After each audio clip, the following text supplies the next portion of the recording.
Squidward's happy heart was removed, so he could no longer laugh heartily. But the doctor told him not to worry, because his friend had donated his own happy heart to Squidward. Nope, they wouldn't pay me. You're getting warmer. SpongeBob. That day, SpongeBob asked Squidward to go to work with him as usual. Squidward casually remarked that a new day would cost more money. Unexpectedly, that comment hit SpongeBob's funny bone. All the way there, SpongeBob couldn't stop laughing. Finally, SpongeBob even sat on Squidward's feet. Squidward kicked SpongeBob into the kitchen. There's your food. It's not that funny. Please make it stop.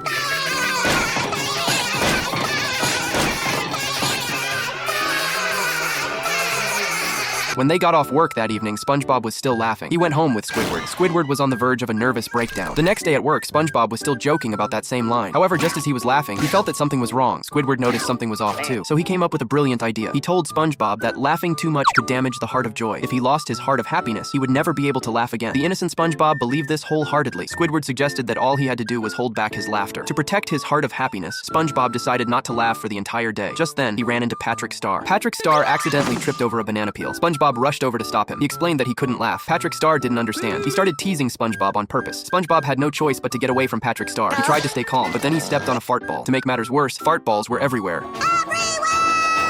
Look out for that Hydron!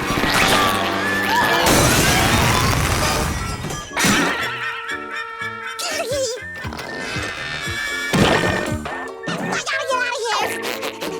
SpongeBob fled to a desolate area. He buried himself in the sand. That's how he managed to get through the day. But just as he was ready to laugh again, he realized he couldn't laugh anymore. He immediately went to Patrick Star for help. Terrible, Patrick. I can't laugh anymore. What happened? I went a whole day without laughing, and now my laugh is gone. Let me take a look. It's dark in here. I better light a match.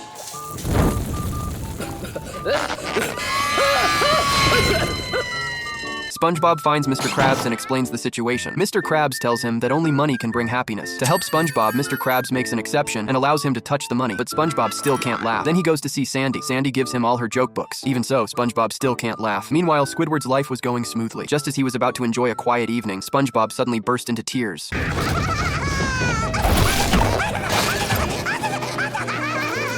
What have I done?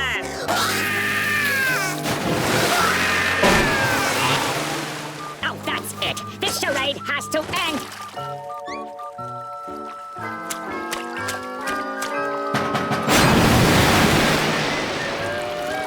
Squidward told him the truth. It turned out there was no such thing as a happy heart. It was all a lie Squidward had told him. After hearing this, SpongeBob actually started laughing. Squidward found his reaction amusing. Squidward laughed harder and harder. Suddenly, he felt unwell and collapsed to the ground. The doctor said his heart of happiness had vanished. This time, Squidward completely lost the ability to smile. The doctor said it was the tiniest heart of happiness he had ever seen, so the heart of happiness was surgically removed. However, SpongeBob transplanted his own heart of happiness into him. What do you think? Is the bond between SpongeBob and Squidward love or friendship?